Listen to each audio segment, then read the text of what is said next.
So I have to kind of have all my ducks in a row before I ever leave. So it's pretty interesting. I look forward to a People Gotta Eat podcast where we discuss that one. But this is the bikes podcast. This is the cycling podcast. Let's talk about 99.9% bikes. Yeah. Let's roll.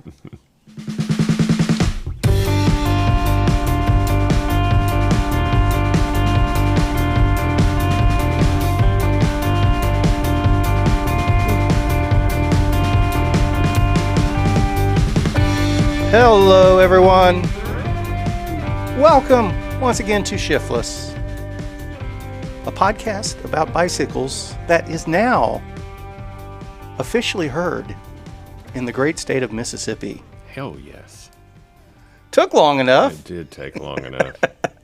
Sons of guns. Welcome to the party, Mississippi. Mississippi. Oh. And it could very well be your cousin from weeks ago, and that's how long the reporting takes to come through. I honestly don't know. That's fair. I am definitely seeing some. I think our reporting is less than accurate. I'll just leave it at that. But it's something to pay for. Yeah, exactly. And we are not knocking Spotify, even though the episode showed up yesterday in the middle of the day for some reason. Yeah, it was weird. I don't know why it showed up everywhere else Monday, right on time. Yeah, that was interesting for me because what was weird is if I went to Spotify's website and looked for it, it was on there, but not on the app. And I even closed the app and reopened it and searched. Yeah. I mean, I did everything, and it was just curious. And then, just like you said, I think it was either yesterday. Yeah, yesterday about mid-morning it showed up. Yep. Out of the blue.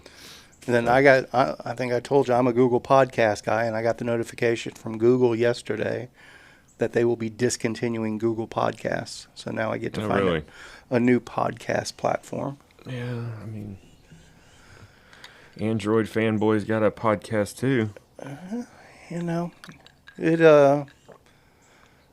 I liked it back in the days when Google was innovating and throwing out new shit every other week. Now they just seem to be pulling it all back if it doesn't instantly make a gazillion dollars for them. That is the new business model, though. I mean, I understand. You dip your toes in, you cut your losses before you get overexposed. I mean, a lot of companies are following that mentality. Oh, but I was going to ask you this. Okay. Google, Android. Can we lump those together? Sure. I mean, is not Google... Android was developed by Google. Right. But Android is now a platform that falls across everybody else, right? Or do all phones utilize Google? I'm not sure I'm following the question. I'm not sure I'm making the question right. You have an operating system for your phone. Mm-hmm. It's either iOS, which is Apple exclusive, Android, which is Google, or I think there's some Windows phones out there that never caught on. Well, what I was getting at is Google is to iOS, right? So Apple and Android are the main competitors, even though Android isn't a brand necessarily, right? I mean, it's Apple and Google are the main competitors in the cell phone so it's kind of like Shimano and SRAM. There we go. Yeah. Bringing it back to bikes. That's what I was getting. That's what I was trying to get to. Yeah. And then your little Microsoft phones are like campy. Maybe not even that. Not even that. But maybe. Okay, maybe. But, there's two different camps as drivetrains, just like there's two different camps in suspension. The main big guys in suspension are RockShox and Fox. Where it, in my world anyway, things do start to differentiate. And again, we're going back to, we were talking about the applications aspect of Google. So where back in the day, let's call it 2010, 2012, in that era, the boom of cell phone, the boom of smartphone. Yeah, I want to know how you got indoctrinated into the Google world. Apple was too expensive, basically. Was it that? Well, it was two things, and I was actually about to touch on it. Mm-hmm. The Apple stuff was too expensive. I'm a cheap bastard at heart. But the main thing actually was back in 2010-ish, the Apple applications just plain sucked. The Google apps or Google Maps were a gazillion times better than Apple Maps, for example. Yeah, I mean, I'm not going to argue that. Gmail was 1,000 times better than Apple Mail, for example. Oh, I don't even know. I didn't even know Apple had mail. Exactly. Yeah. So I'm still a Luddite when it comes to that shit. I use Yahoo Mail, and I have Gmail as well. understand. I have like 5 different email accounts. I get it. Yeah. But ultimately, I was drawn towards Android because the tools themselves worked better than the Apple stuff. Apple was very Cannondale at the time. Yeah.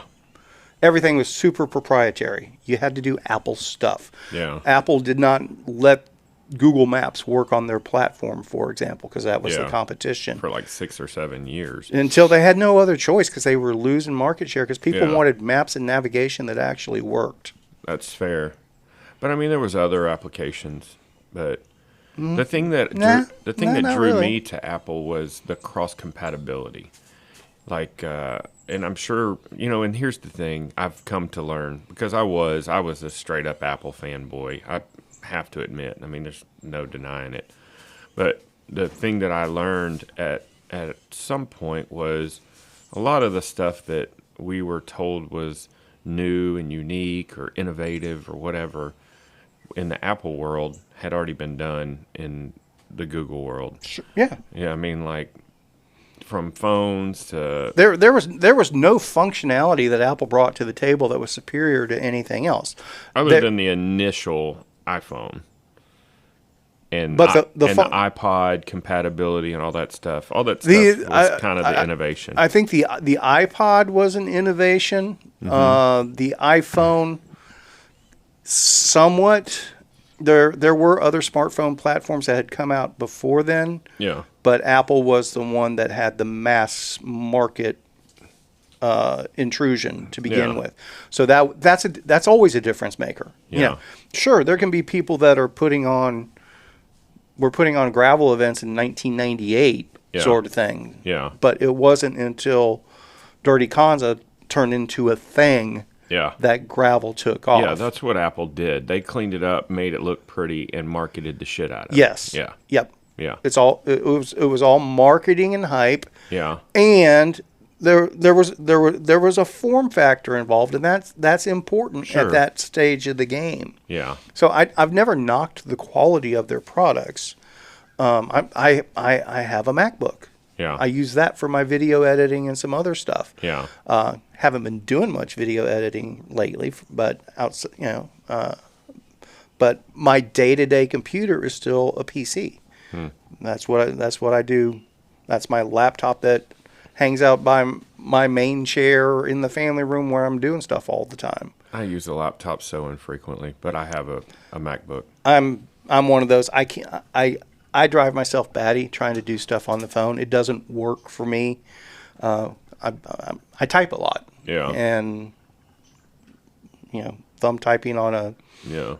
visual keyboard where no, that was supposed to be I, not O, or that was supposed to be O, not I, or whatever else. Yeah, I find myself doing that too. So That brings me back. We're trying to get this back full circle. please do. So, Because bicycle wheels go in circles. yes. So, is your preference on drivetrains, Shimano or SRAM? Either or. So you don't really care? Nah. What does the functionality I'm looking for at the price point I'm looking for, generally speaking, is kind of where I lean. I typically don't jump on the newest. Yeah, same. I look for the stuff that's not. It's like mid-generation.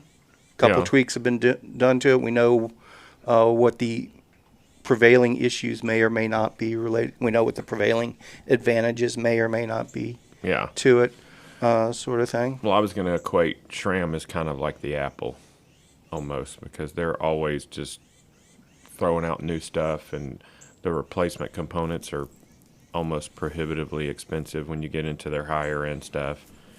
I like to replace the cassette on my Fargo, unless you go with a low end or a generic, and when I say generic, like an off brand, a non SRAM brand cassette, to get the whatever it is, 1150. I can't remember which one.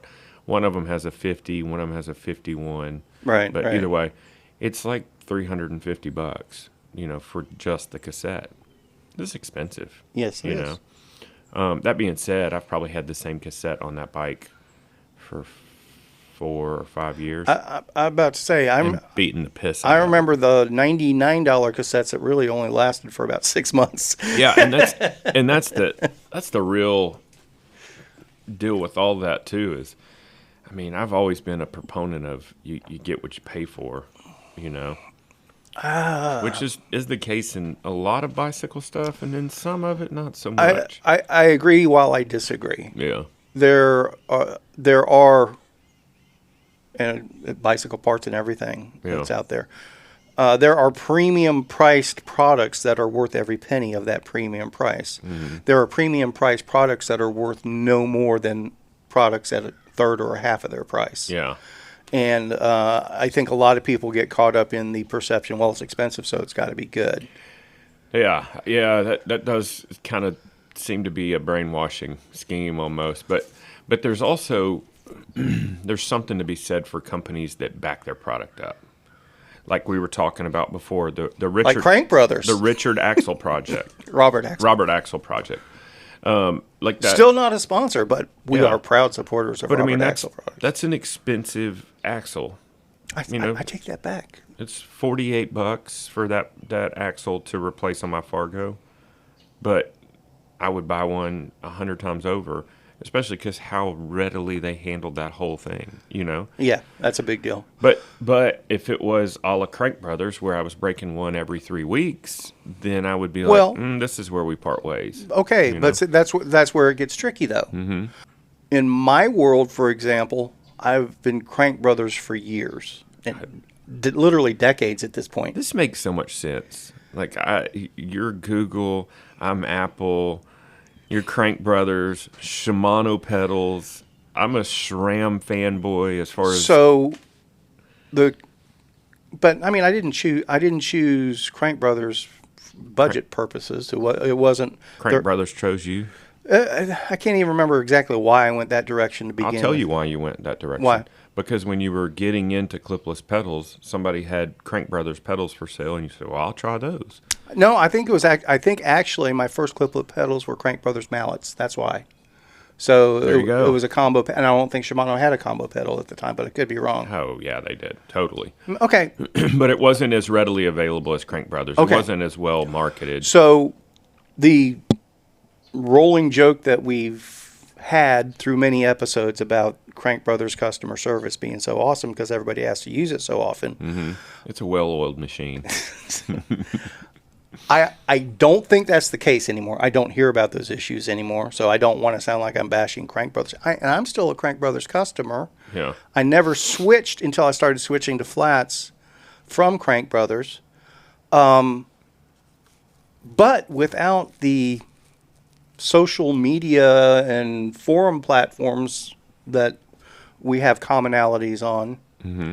if I were just a Crank Brothers user, I would have had the same opinion as you do with Robert Axel project, because I've only had one Crank Brother failure. That's fair. Yeah. So, And that's anomalous, honestly. I know it is, and I'm from what I understand. no, because Yeah. I've been there when others have had theirs fail. Yeah. Go back to I've our seen friend. many. Go back to our friend Truman. Mm-hmm. He had one of his adventures nearly screwed up because of a Crank Brothers failure. 40 miles into that same ride. Yeah. I think it was that same cross country ride we were talking about. I think he made it to Wichita Falls and had to get replacement pedals. I mean, but here's the thing too. I remember when mountain clipless pedals first came out. I was working in a bike shop, And you know who brought those in? Shimano. Shimano was first to market with, well, at least that I'm aware of. I'm sure somebody else was doing it. But Shimano brought mountain clipless pedals, SPD pedals, to market. I remember getting those early 90s, like 91, 92, maybe. Maybe it wasn't that early.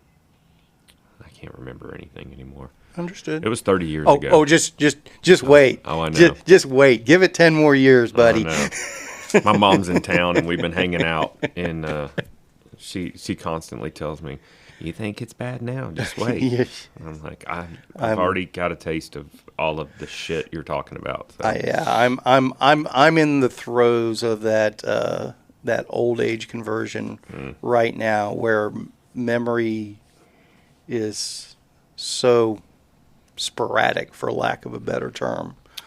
But I've taken to. I'm gonna turn away the old man as long as I can. I heard. Oh, please do. I heard the quote from Clint Eastwood the other day. Somebody asked him, "How does he do it every day?" Because he's like 93. Something like that. And he goes, "Every day I wake up and I say, I'm not letting the old man in. Not going to let the old man win." So I was like, that's a good way to think about it. That's a good plan. That's a good plan. But I'm also not going to be the guy wearing jams, So and Vans. I'm wearing jams. So That was not intended. yeah, sure. I know how you work. No, you know. So, but that brings up a fair talking point. Mm-hmm. A la Apple, Android, a la Crank Brothers, Shimano, Robert Axel Project, whatever else is out there. Are you willing to throw it out there? Brands or perceptions of brands that you might think might fall into that overrated category, where it might, or products, or whatever. Is there anything that just, whenever you hear it mentioned, you go, Crank Brothers is the number one. Anytime I don't somebody's know. like singing Crank Brothers pedals, I don't know that I don't know that I ever see that per se. I see Yeah. and this is the thing that drives me batty about all of the bike talk on social media in general. The people that are just willing to die on the hill of my product's the best product because it's what I have. Yeah. It's like, what are you comparing it to? I'm far less compelled to take that stance nowadays at all. Oh, I've never been. My whole thing is, if it works for you, that's awesome. I mean, and if you're out there riding and, you know, everything, you like the way everything is, that's beautiful. I'm not going to tell you, oh, why are you on that? You should be on this. I mean, I'm glad you're on it, you know? Now, I will tell you, those Crank Brothers pedals might leave you stranded.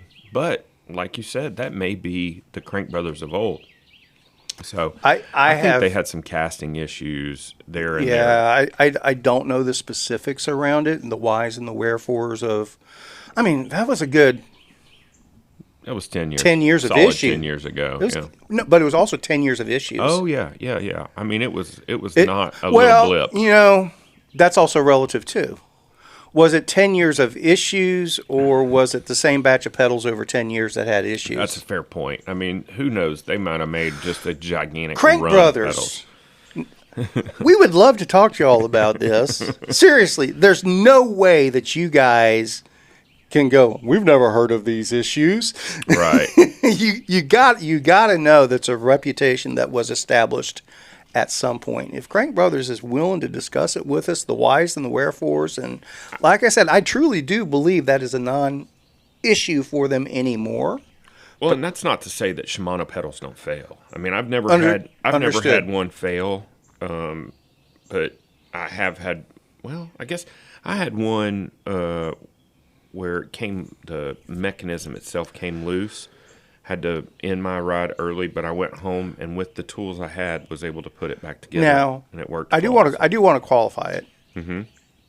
And if my remembrance, my old man memory is wrong on this, or maybe I'm just not properly educated on it, I do believe.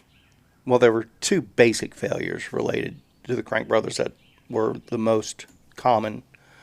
But one was technically and literally people that weren't meeting the maintenance schedule on them. That's fair. Whether Crank Brothers set an unrealistic expectation for maintenance or not, I'm not going down that rabbit trail. I'm just saying, the spindle failures are basically the ones that hadn't been rebuilt. Yeah. And they're supposed to be rebuilt every 12 months, 20,000 miles, or whatever it was. I can't remember what this. Well, and the other thing is, Crank Brothers was a bold concept, period, especially with their egg beater pedals. Yeah. And I think the egg beaters were the majority of the failures, and it was the low end egg beater pedals that everybody had that were failing, which tracks as well. I think I could be wrong. I think all levels were having those spindle issues, but also if you ever qualified it with anyone, not the Thai ones though. They never had the spindle issues. I can't speak to that because I never bought Thai pedals. But when you build a component like that takes so much wear and tear and is on a mountain bike, so it's exposed to dirt and grime and mud and everything else, and you have minimal materials, there's gonna be a point of failure, right?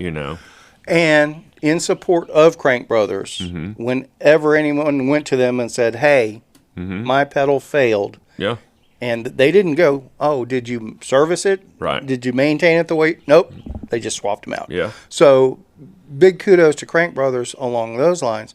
The other failure that was problematic that I saw, and actually I think this is the one that happened to me. Can't remember. I'm pretty sure it is. But just as a thought exercise, if you were Crank Brothers and you knew you had a bad batch of pedals out there, you would be inclined to replace them without question and do it as rapidly as possible, just to kind of sweep everything under the carpet. If you maybe we'll hold that thought. Yeah, we're going to go somewhere else very soon here. The second point of failure on those Crank Brothers were the springs breaking. Now those were the lower end. I believe those were the stainless steel springs, correct? And that was a lot of pedal strikes and rock strikes. And that was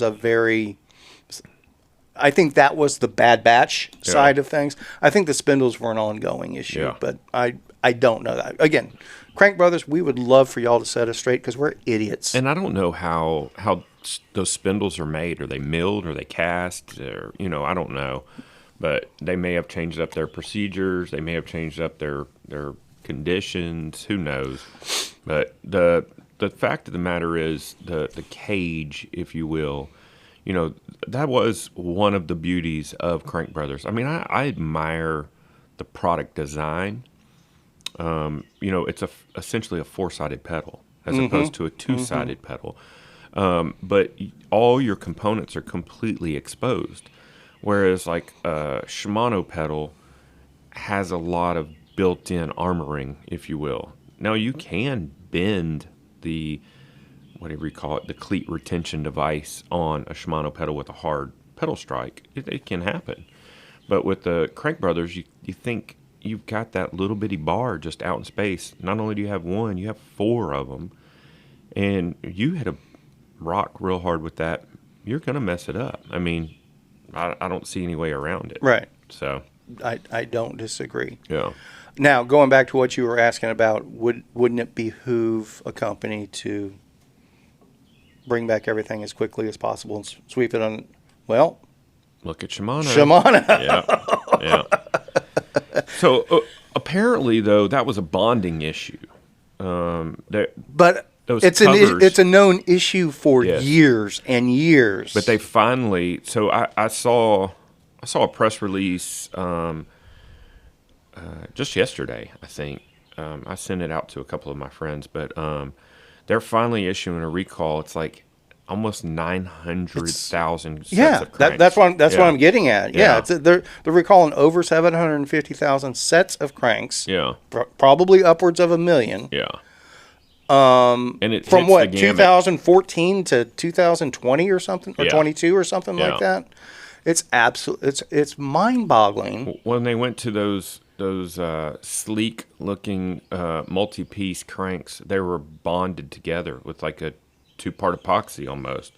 And so what's happening is the spider essentially is bonded to the crank with an adhesive. And so when that fails, it just comes apart, and you've got all these sharp pokey bits looking up at you. Yeah. So, I mean, the ones I've seen in the pictures, it doesn't look like there's a metal fatigue failure. I could be wrong, but it looks like that cover that goes into like almost 4 arms and then kind of reaches onto the spider, if you will, just comes off. And so now you've got this piece looking up, you know. But they're making it right finally.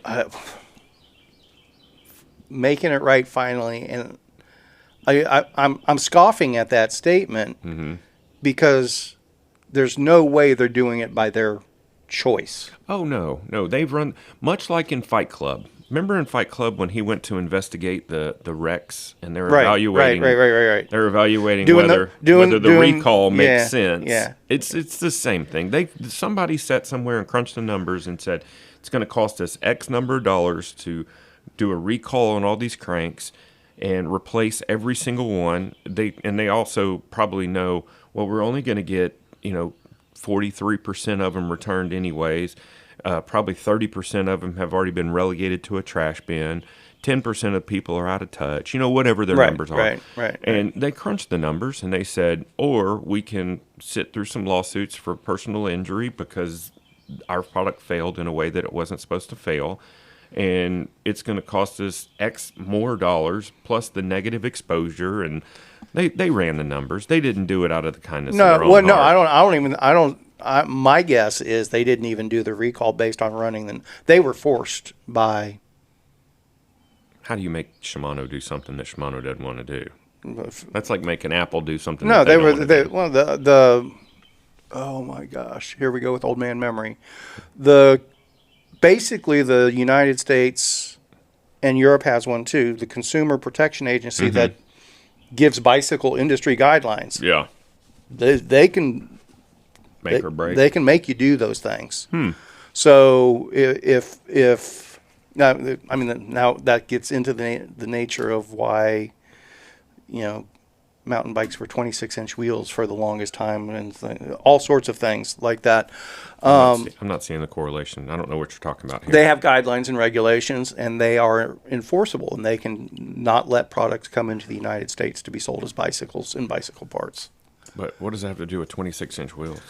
They had standards, and like the coaster brakes that are a requirement for kids' bikes and things like that. They have standards that some of which may be archaic now that go back to literally the 1920s, 1930s, 1960s, and things like that. And somewhere along the way, and I feel like you're talking out of your ass right now. Somewhere along the way, there was a designation for off-road bikes couldn't have a greater than 26-inch circumference for the wheels or something like that. I know nothing of that. Yeah. It was, and there was some sort of additional import levy or something like that. Again, you're saying, did we circumnavigate that by making them in the States when 29ers became a thing? Things changed. There was an evolution. That's why, like right now, they're trying to get the coaster brake requirement taken off so that they can sell kids' bikes that are handbrake only, sort of thing, and things like that. Well, what they're doing to get around that, though, is they're making them easily modded. Easily removed, yes. Yeah. But they don't want to have to be in a hack verse, is what it boils down to. But, again, some sort of consumer protection, safety aspect of both Europe and the United States, and probably maybe Japan as well, I don't know, more than likely forced Shimano to do that recall. And that goes with the Honda lawnmowers, too. That's why Honda pulled all their lawnmowers. I have no clue about Honda lawnmowers. All Honda engines for lawnmowers and pressure washers have been millions have been recalled. Damn it, my lawnmower has a Kawasaki engine. I guess that's a good thing. They For what reason? Were they catching on fire or failing? Or basically something in the flywheel is seizing and people are breaking arms. oh, shit. That doesn't sound good. Something like 2,500 incidents. Well, mine has an electric start anyways. You just turn the key. You still have the pull start as a backup, right? Mm-mm. No? No, I'm talking about my zero turn. Oh, okay. I still have a 1962 Montgomery Ward push reel mower as my backup, but I'm not mowing 2 acres with that son of a bitch. But suffice it to say, when you see broad scale recalls like that, they're not instituted by the companies. They're instituted by the consumer protection agencies that are out there they're the ones that told Salsa, you are recalling those handlebars, you are recalling those forks and things like that. Speaking of which, I still have a pair of wood chippers it's caught up in warranty since literally mid-COVID. Because they got backed up and they're like, well, we're not, they weren't having anybody at their factory. They weren't warrantying stuff. They were queuing everything. And every time I talk to my guy at the shop, he's like, yeah, I need to check on that. They said they're going to replace them.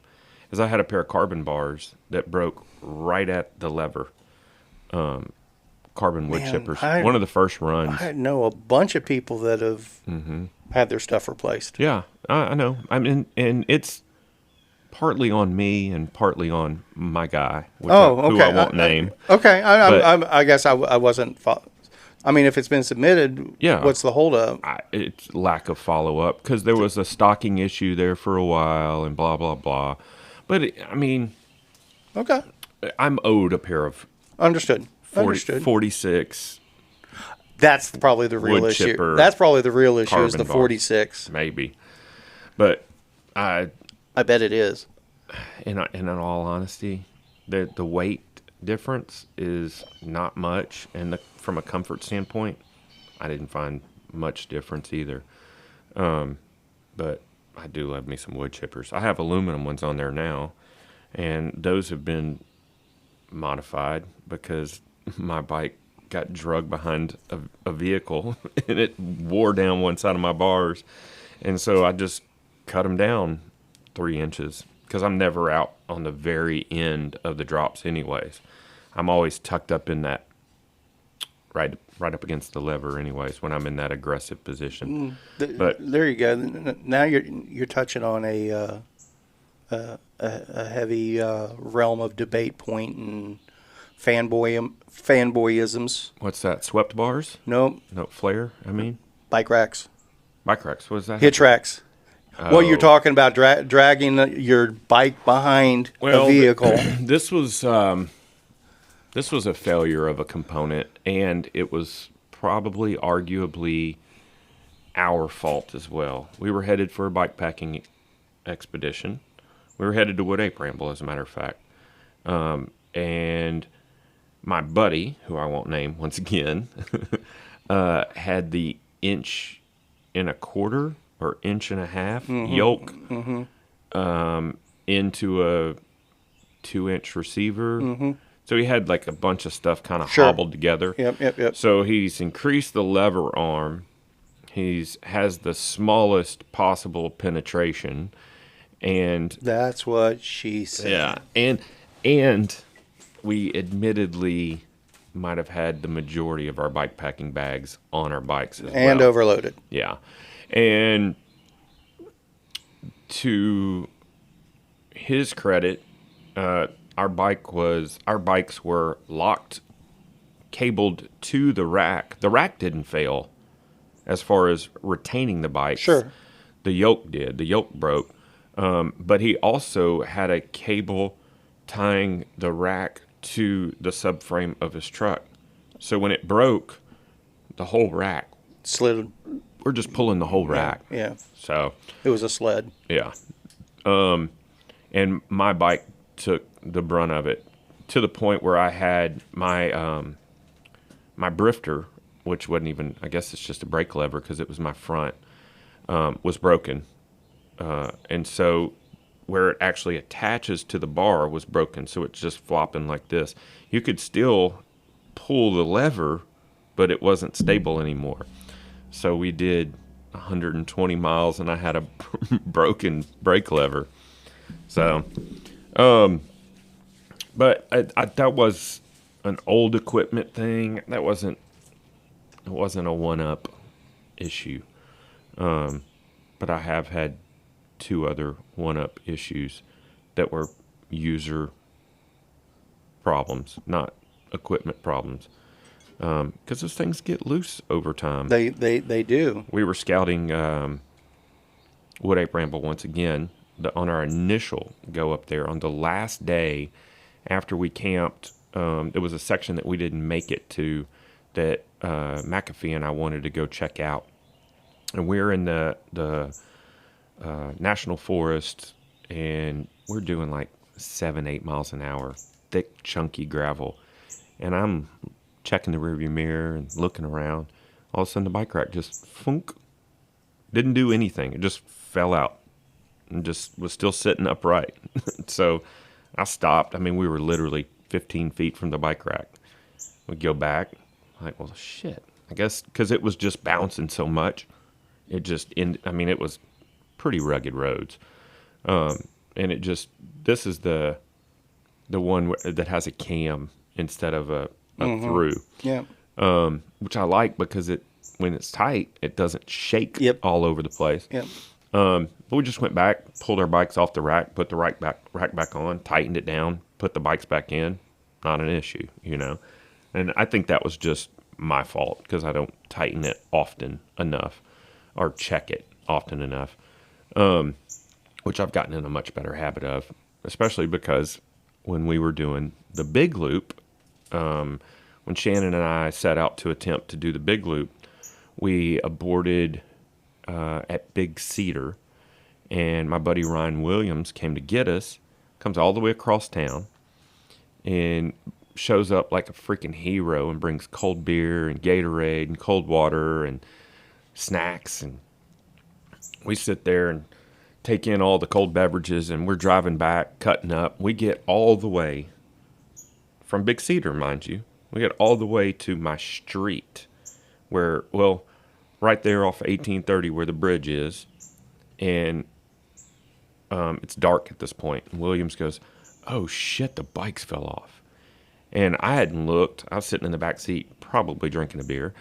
And I'm thinking they're in Dallas. Right. Right. I didn't know that they had just fallen off. And it was the same thing. The whole bike rack just funk. And we were less than half a mile from the house.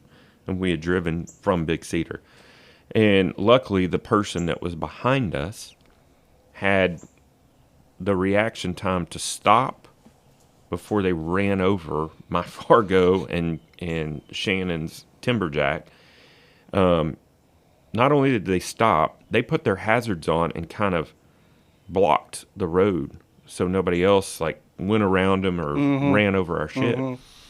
And we hopped out and just threw the whole bike rack, bikes and all, in the bed of William's truck because we were only half a mile away. Right. But those are my incidents, and both of those, the latter two, I attribute to user error. But you live and you learn. I get it, but this is, I'm not knocking one-up products by any stretch of the imagination here. Made in America. Very similar to the Apple fanboy community around one-up. Absolutely drives me batty. Yeah, it's perfectly fine to be a fan of one-up and like your product. I get that tremendously, but those fanboys are so anti anything else that they're livid about anything else is garbage. That's trash. You should only do one-up. I don't agree with that. I'm a huge one-up fan. That's what I'm saying. I am not knocking the product at all. But I think Kuat makes some badass racks too. I'm a Kuat guy. Yeah. Now they have Kashima coating, and I'm like, come on. Yeah. I'm a Kuat guy, shit. But not at the detriment of one-up. It's like, I mean, I've been Kuat since their Gen 1 Sherpa, and they've always done right by me. And I'm sure One Up does right for their customers as well. My biggest issue between the two, and it's the reason, one of the main, well, Kuat's always done right for me. Yeah. I love their products. But one of the main reasons I stay Kuat is, people talk, well, they compare One-Up pricing to Kuat or the high-end Thule or Yakima Rock. There's a huge difference, though. Yeah. Because all of those others, you can still get those at your bike shop for that price point, and the bike shop's making their money, too. One-Up selling theirs direct at that price point. So there's another company now that broke off from One-Up. I can't remember the name of it. It's the original guy. Yeah, it's kind of like the Yeti and the Arctic. It's a similar issue. Yeah. Yeah. And I'm an Arctic guy. Yeah. Through and through. I got almost every Arctic product there is. There you go. There's so much being revealed about Kevin Lee right now. Oh, and see, I'm a Yeti guy. I have a bunch of Yeti cups, and I bought a Yeti cooler, God, and it's been 20 years ago, 15 years ago, whatever. But no, I would never fault somebody for having a Kuat. Kuat makes badass racks, and they have some really good, innovative features on their racks. But the difference is, One-Up kind of does one thing. Don't dispute it. They have a couple of different iterations, but through and through, it's the same shit. You can do a 1 bike, 2 bike. You can get add-ons. There's a heavy duty. And then I think the only other thing that they offer is a swing away. So you can just swing the whole rack away. Whereas Kuat does multiple things. And one of the coolest things they do is they have a bike stand integrated into one of their racks, or maybe multiple of their racks. Yeah, they've done that since that Gen 1 Sherpa back then anyway. Yeah. Yeah, it was more of a gimmick than anything. It worked. Yeah. It's probably better now. Yeah. I haven't had much need for that particular I think it's cool, though. accessory. It is cool. But then you get into, like, Thule and Yakima are completely different animals. Super modular. You can build your own rack system to fit on a van or in a bed of a truck or on the roof of I'm talking the hitch rack specifically. Yeah. But that's the thing is, Yakima and Thule, they have, there's probably 1,000 permutations of how you can arrange all their different racks, And then they have trunk racks and hitch racks and, spare tire mount racks. And, it's just everything. And One-Up is at the complete opposite end of the spectrum. And I'm gonna throw this out there for anybody that, because again, I've stated it before, Kevin's a cheap bastard at heart. And it took Kevin many iterations of crappy low-dollar rack systems before I did find. Now we're back to some products are definitely worth the money. Yeah. A hitch rack is one of those products. Spend the money for the right one. It can be One-Up. It can be Kuat. It can be that high-end Thule one. Yeah. I'm assuming Yakima has a really good high-end one as well. Yeah, I ran a Thule two bike rack for, probably 10 years. If you have a $5,000 bike and a $200 hitch rack, you're doing it wrong. 100%. You're not going to have a $5,000 bike for long. It's that simple. My favorite is when somebody does have like a $2,000 or $3,000 full suspension bike, so it doesn't have a normal front triangle, and they're running a trunk mount rack, and where it just has the support bars, and their bike's at this crazy awkward angle, and the wheels flopping around. Yeah. Oh, you're just waiting for that. And I'm also gonna take it next level. If you're running a roof rack, it's not a matter of if, but when. It will happen. Ask me how I know. Ask me how I know. Yeah, there's got to be some kind of invention that you could do that just sends a signal inside the car to give you kind of a heads-up display that says, hey, dipshit, there's bikes on the roof. Because invariably, you get through with a ride and you're smashed and you're like thinking calories, and you go through the drive-through or you pull into the garage because you're just tired and ready to shower and eat. And I mean, it happens. It's happened to almost everybody I know who's ever hauled bikes on top of their roof. Basically. And anybody that says it'll never happen to me, mark my words. If you're lucky enough, it will only be the rack that gets damaged, and not your bike or your vehicle. So, my closest call that did get deferred. We were on a road trip to Florida, had a condo in Orlando. We were meeting both sides of our family there, bringing all the kids. Mm-hmm. We're loaded up in the minivan, got the bikes on the top, and we're pulling into this condo complex after like 14 hours of driving. Mm-hmm. I'm cooked. Yeah. I'm done. The gates are up at the condo complex, and like the security guy is just waving people through. And so we're just rolling through, and another guy just comes running out of the security shed, waving his arms. It's like, what the hell? And I'm plugging along at 30 miles an hour. Yeah. And he's running out in front and going like that. It's like, so I swerve over. Well, the security shed had an overhang.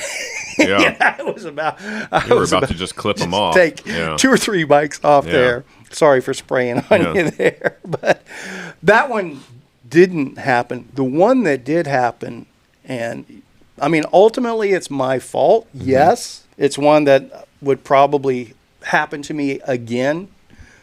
I wouldn't even think about it. I was going down a road and just turned into a parking lot to turn around. Wide open parking lot. Mm-hmm. Turn in the driveway, and I just hear this god-awful sound. It's like, what the fuck just happened? Mm-hmm. And it had one of those height restriction bars across. So tractor trailers wouldn't go in there and turn around or park or whatever else. Lot lizard activities. And it was... And that one destroyed the big Yakima roof basket I had. Mm-hmm. It tore up the bike, and it put some good dents in the minivan roof as well. Yeah. I've seen many carbon bikes get destroyed like that. I'll take you in the Wayback Machine real quick. When roof racks were like the height of like baller bike hauling, like back in the early 90s, we were headed to Ruston, to the Pineyville. I don't know if they called it the Pineyville Classic back then, but Lincoln Parish Park. We were headed there from Shreveport. My buddy, we were riding in his Saab, and he had a roof rack. And this is back in the day when it was straight quick release, and so you'd take your front wheel off, and you would lock your fork onto the rack, and you would strap down the rear wheel. And he had these bars that stuck up that you would mount your front wheel in. So your fork's mounted to the roof, your wheel's strapped down, and your front wheel is just in this wheel holder. It's a fork. There's no retention device or anything other than your quick release. Yep. We're doing 75, 80 miles an hour down Interstate 20, headed east, just burning up the road. And all of a sudden, my front wheel comes off at 80 miles an hour. And so it just proceeds to boom, boom, boom, boom, boom, boom, just bounce down traffic. So here we are, headed to a race. We've got to find the next exit, which are few and far between at that point. Circle back, hope that we can, A, find the wheel, B, that the wheel hasn't been run over or destroyed. But we did find the wheel and ended up using it for the race. But that was another danger that nobody was aware of until all of a sudden it punched you in the face. But luckily, that system doesn't even exist anymore. And I think soon after that, like maybe a couple of years after that, they started putting almost like the lawyer tabs like they have on forks now. Gotcha. So that wouldn't be as big of an issue. So, crazy, crazy, crazy. Lawyer tabs. That's that Consumer Product There you Commission go. that I was talking Yeah. about right there. Yeah, that's crazy. And when you get to really cheap bikes, the ones that drive me nuts are the washers that actually have the tab that goes into the fork. You may not have ever dealt Oh with that. yeah. I know what you're talking. That's pretty crazy. Well, and the dork disc. That's another Yeah. safety feature. Yeah. Sort of thing. The old dork disc. Still. That's my pool trying to fire up. What's it doing? Oh, okay. Sounds like a big bong. Not that I know what that sounds like. Yeah, whatever. No, it's just got air in the system. Man, it's crazy to think. I mean, like all the iterations of bike racks, just like the evolution of bikes. You know. Well, but now that you mention it, I mean, is that something that, generally speaking, I mean, yes, Kuat came out with their new, I don't know, Jedi mind trick electronic, doing everything in the world, wiping your ass or whatever else one last year or whatever, 2 years ago. And it's got integrated brake lights Yeah. and all kinds of stuff, which I think is very smart, you know? Nothing wrong, but Yeah. I mean, have they perfected the hitch rack? So here's where I'm going to fanboy out. Like, One Up, to me, is simplistic, built. No, that's what I'm getting at. I'm not saying Kuat. I'm saying Yeah. the industry. Has it been perfected? Because there really hasn't been a substantive change to hitch racks, bike racks, and there hasn't been a new thing. That evolution from roof racks to this variation of a hitch rack to now we've got the One-Ups and the Kuats, and we've got the tray racks that are all. It's basically the same. I don't think so. It's this. One Up is probably the easiest to use, one of the most versatile. I mean, you can put. What I'm getting at is the hitch mounted tray design. That's. I get it that One-Up's variation of it has benefits. I'm not discounting that. I'm saying the basic platform hitch rack is that where we're at? Is that I don't feel like there's a need for improvement. That's what I'm getting. That's what I'm what's getting. going on right That's now. what Yeah. I'm getting at. I think. I mean, the only thing that stands for improvement is weight bearing capacity based on e-bikes Well, and such. I guess you know? So I guess the multi-bike, if you're needing more than 2 bikes or more than 3 bikes, now you've got the upright ones that can hold 6 bikes or whatever else, and those are pretty badass too. And they have a hydraulic lowering and raising system, which is pretty cool. I've used one of those a couple of times. And then now you have the Endure Bros that just have the tailgate pad too. Yeah. So, which works. I rolled that way for a while. I think I still like a hitch rack better, generally speaking. Well, I mean, the tailgate pad its original intention is just for shuttling. Yes. Like your buddy's sitting at the bottom of the hill, you ride down, you throw your bike over the tailgate, he drives you back up to the top. No, I get that. It's not meant for cross-country traveling and stuff like that. I mean, I guess, throwing your bike in the back of the truck to ride to the trail is probably fine too. Hell, I can't tell you how many years I just threw my bike literally in the back of my truck, laid it down, and drove to the trail. So yeah, it bit me in the ass a couple times doing that though. Broken shifters or whatever else.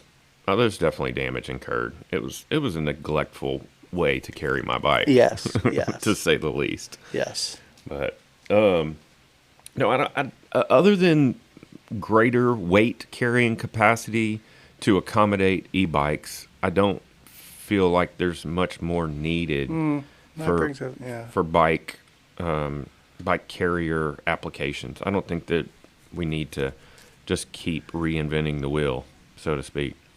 But that being said, I love my One-Up. Love the One-Up. And I keep repeating it. There's nothing I say that's against One-Up in any way, shape, or form. Because I don't have a way to give an opinion. I'm sure Kuat's the same way too, but like literally on the One-Up, like if if one of my parts wears out, and even if I'm sure they probably would warranty if it wore out, but if one of your parts breaks or you mess it up, you can literally go on their site and you can buy you could buy every component, piece, spring, bolt, nut of a one-up rack and build a one-up rack if you wanted to. If you were so you do that inclined. with Kuat too, but you don't Yeah. have to buy it. You just say this failed, they send it Yeah. to you. Yeah. They do a Robert Axel thing. Yeah, I've not had to mess with that with one-up, so that's I've had two. We had our Gen 1 Sherpa rack that we had that was extremely used. mm-hmm. I wouldn't say abused, but I was one of those that the hitch rack stayed on the vehicle full time. It went everywhere. Oh yeah, mine lives on my truck. And so I probably after 5 years of that, driving all over the country, a gazillion dirt roads, the telescoping arm, Do that again? just like this. Aren't you used to that? Yes. That's a long stroke action there, buddy. It really is. It got a little sticky. Yeah. So my Thule did the opposite thing, because it's all a ratchet system, Yeah. and to release it, Yeah. you push it. Well, it got to where it almost wouldn't stay. Yeah. And that's just, like I said, that thing lived on the back of my truck, whether it was hauling bikes or not. So it was subject to UV, sun, or rain, freezing, heat, everything. And after 10 years, you expect shit to fail. Right. Especially if you just, treat it like that. But I just sent Kuat an email saying, do I lube this or just take it apart and do this or whatever? Right. And they said, what's your address? And they sent 2 brand new arms, full arms, and said, you're done. Yeah, that's badass. So basically, it was a rack that we had already sold to a friend for a discounted price. Mm-hmm. And I told her, it's like, well, I'm going to get it lubed up and fixed or whatever. So give me a week. Yeah. And so she basically got a brand new rack for good $100. Kuat. I've heard nothing but good things about their customer service as well. Not in the candy, not in the Crank Brothers realm, but they take care of their people. That's and goes back to what I was saying. And when you pay a premium, yeah, I'm sure One Up does as well. So it's that's hitch racks, bike racks in general. That's definitely a product that you may not get what you pay for if you buy the wrong brand, but if you buy the right brand, it's worth the premium price. And I have no problem endorsing Kuat or One Up because I have so many friends that are One Up proven. Yeah. I have no problem pointing people towards either one. And I've heard, like I said, I've heard really good things about that latest generation Thule as well. So. Yeah. Well, it's like big box brand bicycles too. You buy a Specialized or a Trek or a Cannondale, and something happens, they stand behind their product. For the most part. Do they? I don't. I've lost track of, because that kind of went back and forth over the years where there was lifetime warranty, then there was a 5-year warranty, then there was a 1-year warranty, and it really depends on the material. Like carbon, and it also varies from manufacturer to manufacturer. But Specialized did have a lifetime warranty at one point on their aluminum stuff. Yeah, but we all know that aluminum fails over time. Well, they all fail over time. Yeah. I'll be honest with you. Every bike dies.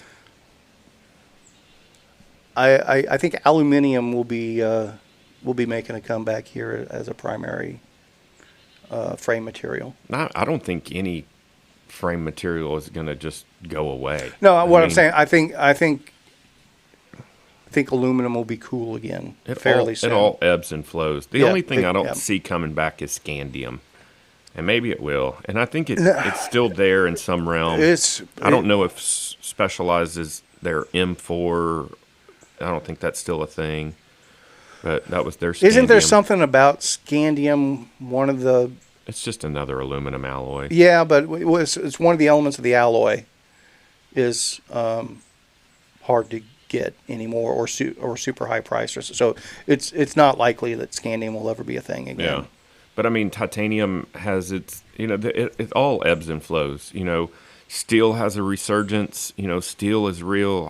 I've never fallen out of love with steel. I mean, my Karate Monkey steel, and other than the weight penalty, it's a rock solid bike, and it's comfortable as can be. But titanium, for the price, it's expensive, but it's super comfy and light. Well, depends on the bike you buy, but the carbon has a very short lifespan. I don't think you expect to ride a carbon bike for 10 years, whereas a titanium bike, I expect to ride it for 10 years.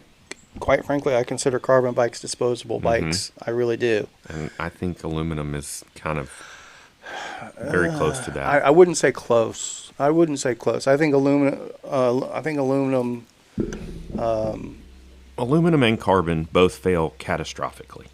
When they fail, it's a bad thing. No, it's irreparable. Yeah. Generally speaking, you need to quit hitting the cord, man. Someone would route my cable properly.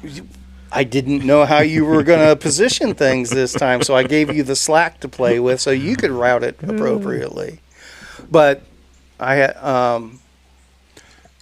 irreparable. Carbon fails catastrophically, where it just, the submersible. Here we go. Thought exercise real quick. Yeah. Back to the N+1 conversation. Yep. If Kevin could design his ultimate bike, what would the frame material be? Go. Titanium. There you go. I mean, I think the majority of our buddies would pick our buddies, okay. Titanium. Now, if I don't think the majority of the bicycle customer base would, though. I think most bicycle customers lean towards carbon as their... Well, yeah. I mean, if I could get a new bike every 2 years supplied to me, if I was a factory rider or something, sure, I would want carbon. Yeah. I mean, and then I would still choose titanium myself, but then we start talking about different bikes too. Like you wouldn't want a tie suspension bike. You'd want a carbon suspension bike. Actually, I would want an aluminum full suspension bike myself. But I'm talking about price is not an issue here. I'm carbon. I'm aluminum. Yeah. See? I love the fact that we're never on the same page. Never. Not a single time. It excites me. I enjoy it. I think from a hardtail standpoint, I'm titanium nearly 100% of the time, but I'm also not a racer anymore. Right. In my racing days, my dream bike would have been carbon because light, stiff, all of those attributes. But now I want a bike that I can just beat the shit out of, and it's still going to perform the same. I'm not worried about... I mean, if I take a high-end carbon bike on the kind of rides I do, I mean, when we hit gravel and it starts hitting the down tube, it makes you cringe, Agreed. And that's why I would lean towards... Titanium. Aluminum. On a full suspension bike. Because Kevin's skills suck. I hit shit. Yeah. And I don't want to be the guy that's worried about laying down the bike on the rock the wrong way. Yeah. Sort of thing. Now, don't get me wrong.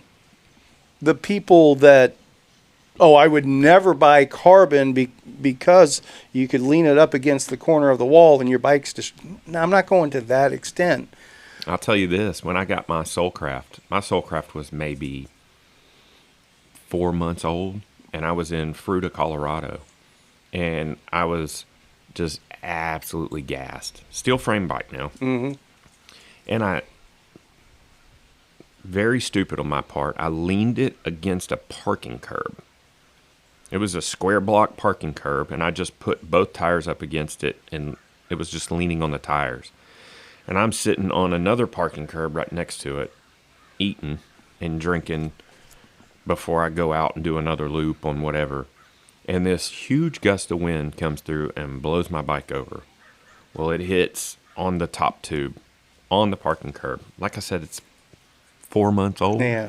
And I had been waiting for it for 18 months. And it put a dent in the top tube. And I wanted to cry. But then I realized it was going to get dented. Yeah. I almost felt a little bit of relief because it didn't dent it. It didn't crack the paint. It didn't do, it just, it looked like a little thumbprint. Yeah. And I was like, as soon as I kind of embraced it and went, well, I was going to scratch it. I was going to dent it. I was going to do something. And I rode that bike for 10 years, never had an issue. So, but it did make me want to cry. Understood. It still gets me a little upset, but that shit happens, you know? But if it would have been carbon, potentially could have cracked Could have it. failed. Yeah. Could have failed. So, I don't know. Aluminum has never been my go-to material for bikes. It is light. It's also, I mean, it's lighter than steel, we know. You can put it together in a much more custom configuration. They can spit them out way quicker. But it just, aluminum has a lifespan. It fatigues. It does fatigue. I'm not saying it doesn't, but it takes a lot to fatigue aluminum. But it also doesn't have the compliance of steel or titanium. It does not have the compliance of steel or titanium. But once you're in the realm of 2.5-inch tires and full suspension, it doesn't really matter at that point. That is a very fair point. Where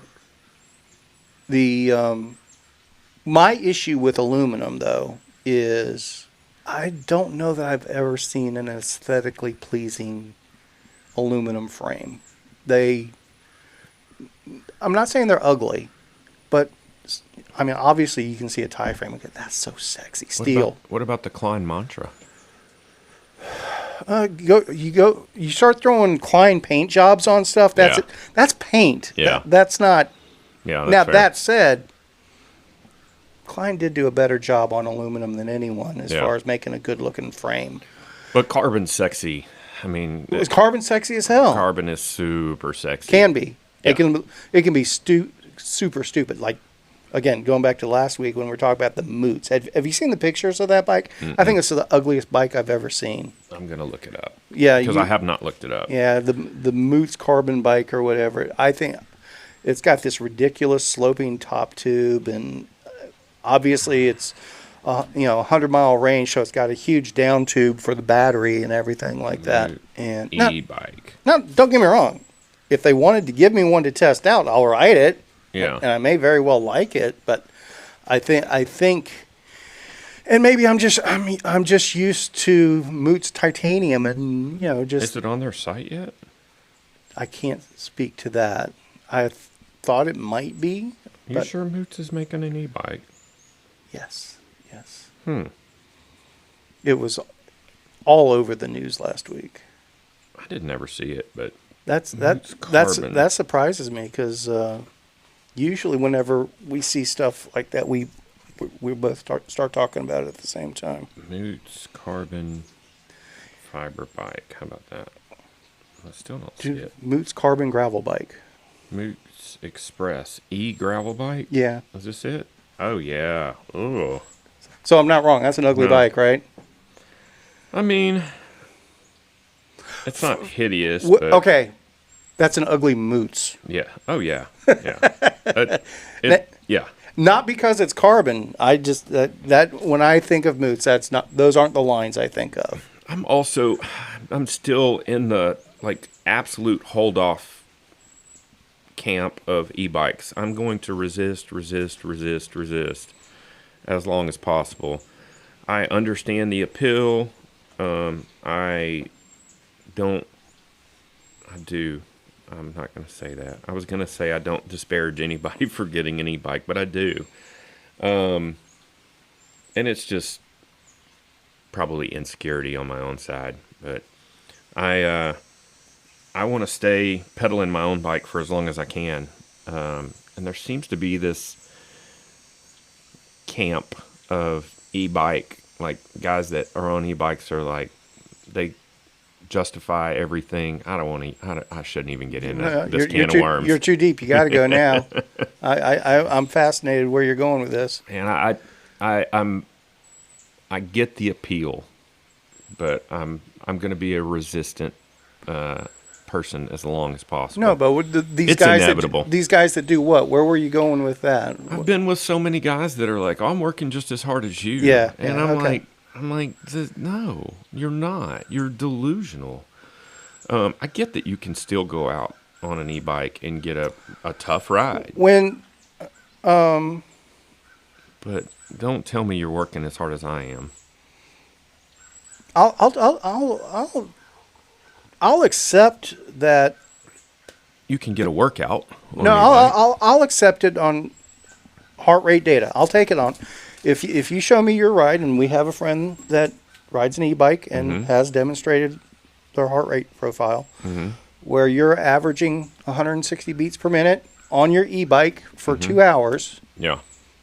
you're getting as much workout as if you're on your regular bike for 2 hours at 160 beats per. I will grant that.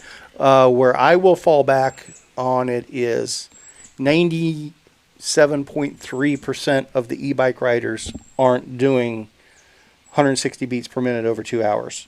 But here's my thing. Well, so okay, effort versus results. You're not working as hard. That's what I'm gonna say. Yeah. So here's what I'm gonna say. You're gonna have to explain that one. Yeah, to me. I'm not following. let me paint the picture. If I go out and do, just call it an east side lap at North Shore, Okay. and I average 11 miles an hour, so I'm barely sub hour Okay. on the east side, Okay. and you go out on an e-bike and you do an 11 mile an hour average on the east side, you are not working as hard as I am. No, Right. No, I don't think anybody on an e-bike says they are. I'm just saying. I'm saying. But if you go out and do the east side of North Shore for an hour at 160 beats per minute, pedaling your bike, and that gets you one loop, and I go out on an e-bike and I do 160 beats per minute for an hour, and I end up back to the guard shack, we still had the same workout. Do you disagree with that? I don't know how to process all that. If you're working out at 160 beats per minute for 60 minutes, you're working out at 160 beats per minute for 60 minutes. Yeah, I'm not disputing that. Okay. Yeah. So you don't quantify it by the distance covered in X amount of time. You quantify it based on the workload over X amount of time. Right, but I'm saying if I'm riding your wheel and you're telling me you're working just as hard as I am, then that's not. Do e-bikers say that? It's been said. Well, they're full of shit. They don't know what they're talking That's about. that was the heart of my argument. Okay. No. If that person thinks they're working just as hard, Yeah. I'll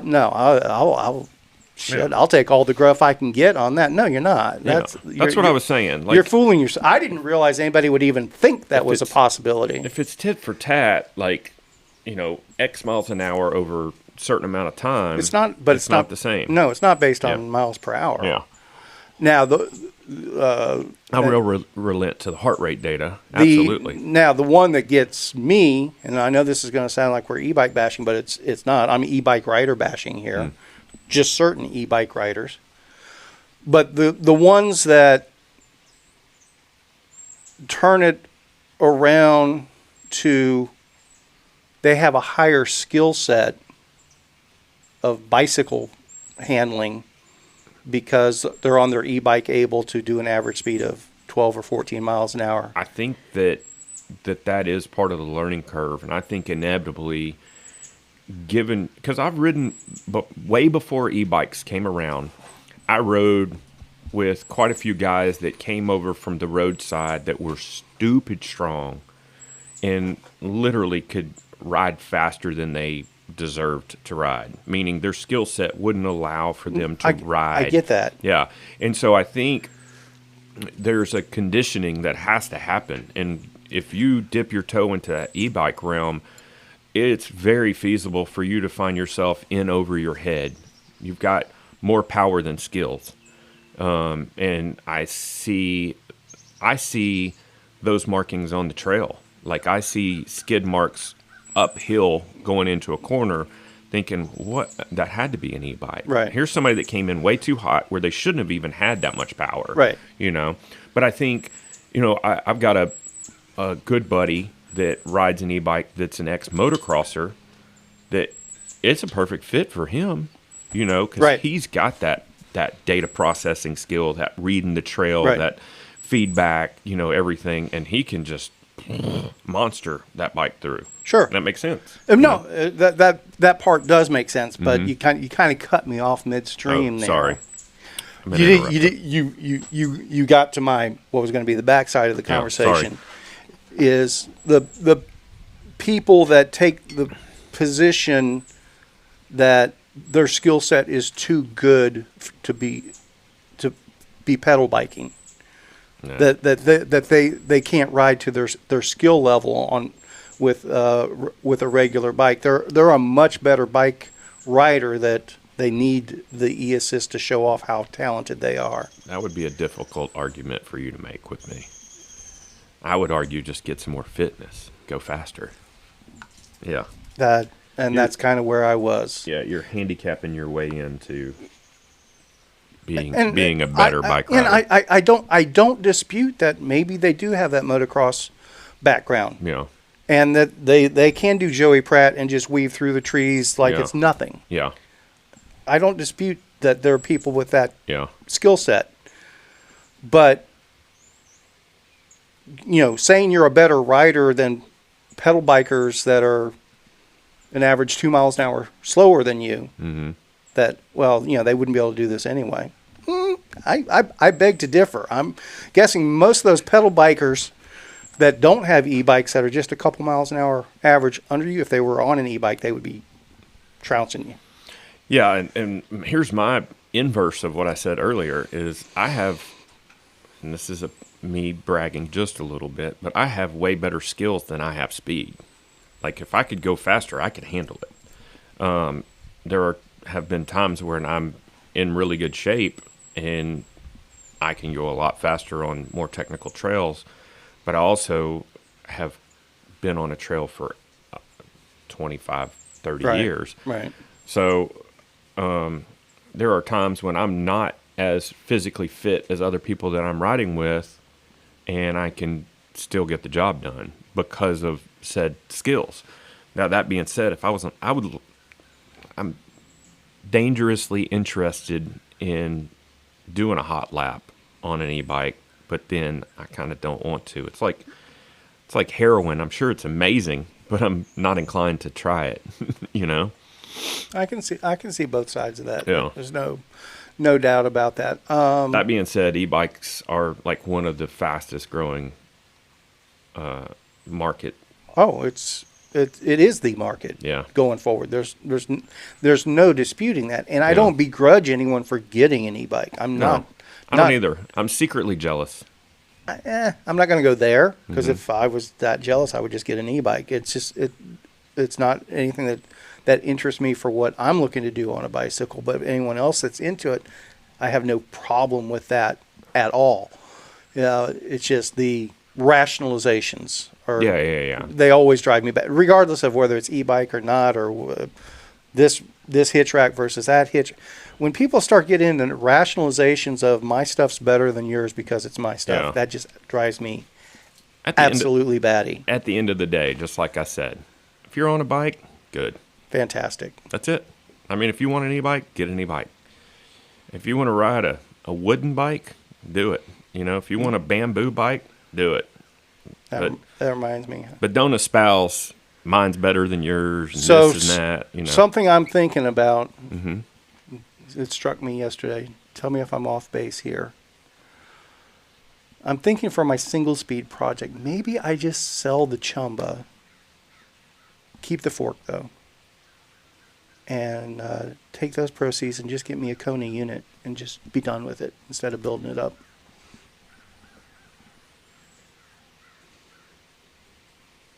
I got a lot of thoughts on that. You got 9 minutes. Yeah. I would discourage that. I mean, because inevitably what's going to happen, if you buy a Kona unit, you're going to end up replacing. I mean, let's just start with the grips that it comes with. You're going to want new grips. The brakes aren't going to be good enough. And eventually you're going to replace the wheels.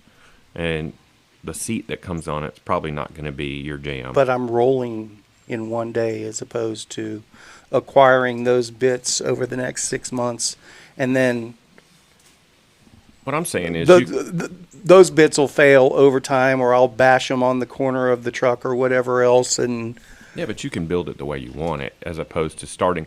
Now, if you were new to cycling, I would say absolutely buy a bike off the rack, upgrade over time, upgrade as you see fit. Meaning, you're riding and all of a sudden, or at some point, you realize this saddle's not my favorite. Maybe I should try a different saddle, or these cranks aren't short enough or long enough, or I need to change my gear. Realistically, I don't.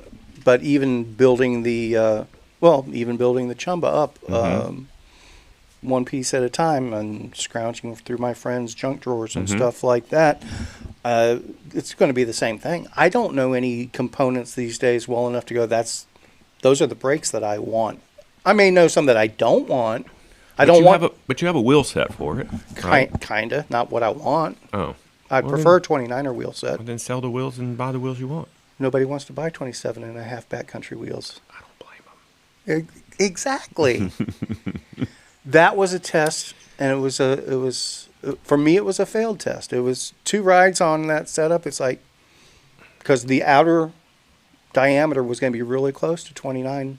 If you run a 2.8. Yeah. Yeah. Which I get. But it didn't work for me. It didn't work that way. Yeah. I did not get it rolled like I was hanging up on the same stuff that a 26-inch wheel would. And you're adding a lot of rotational weight. Exactly. That's what I'm saying. But this was in 27.5 plus. Is 27.5 thing? Is that still a thing? I don't think so. I mean, there was a time when I wanted, or I thought about trying it, but then at the same time, I'm like, why do I want to introduce, I had so many 29ers. Mm-hmm. Why would I get a 27.5 where I can't just swap wheels from 2 different bikes? Why would I run 2 different? It just didn't make any sense. Understood. I was trying to.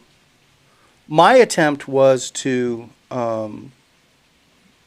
not go full suspension, so I was wanting a bigger tire and not worry about rear suspension. Yeah. And that was the idea I had in mind, and like I said, that was dead set in the middle of 27.5 or 650B plus. Yeah. And it's like, okay, that seems to make sense. And I think it proved to be a bigger fad than the perception of 29er. It was by far. Yeah. Like I said, I was one ride into it, it's like, that wasn't what I was expecting. 2 rides into it, it's like, no, this doesn't work for me. Yeah. So I quickly got some secondhand 29er wheels on it. Oh, this is a good bike. But you got your 750D on order? All right. I saw you looking at your watch. You got to get ready to go, right? I got to do stuff. I understand. Hey, we did mostly talk bikes today, though. Yeah. Probably pissed some people off, too. At least 11 of our 19 listeners. I think we fell down to 16 because Spotify didn't update, but, We love all of you. E-bikes and all. Shiftlesslive@gmail.com. Tell us all about it.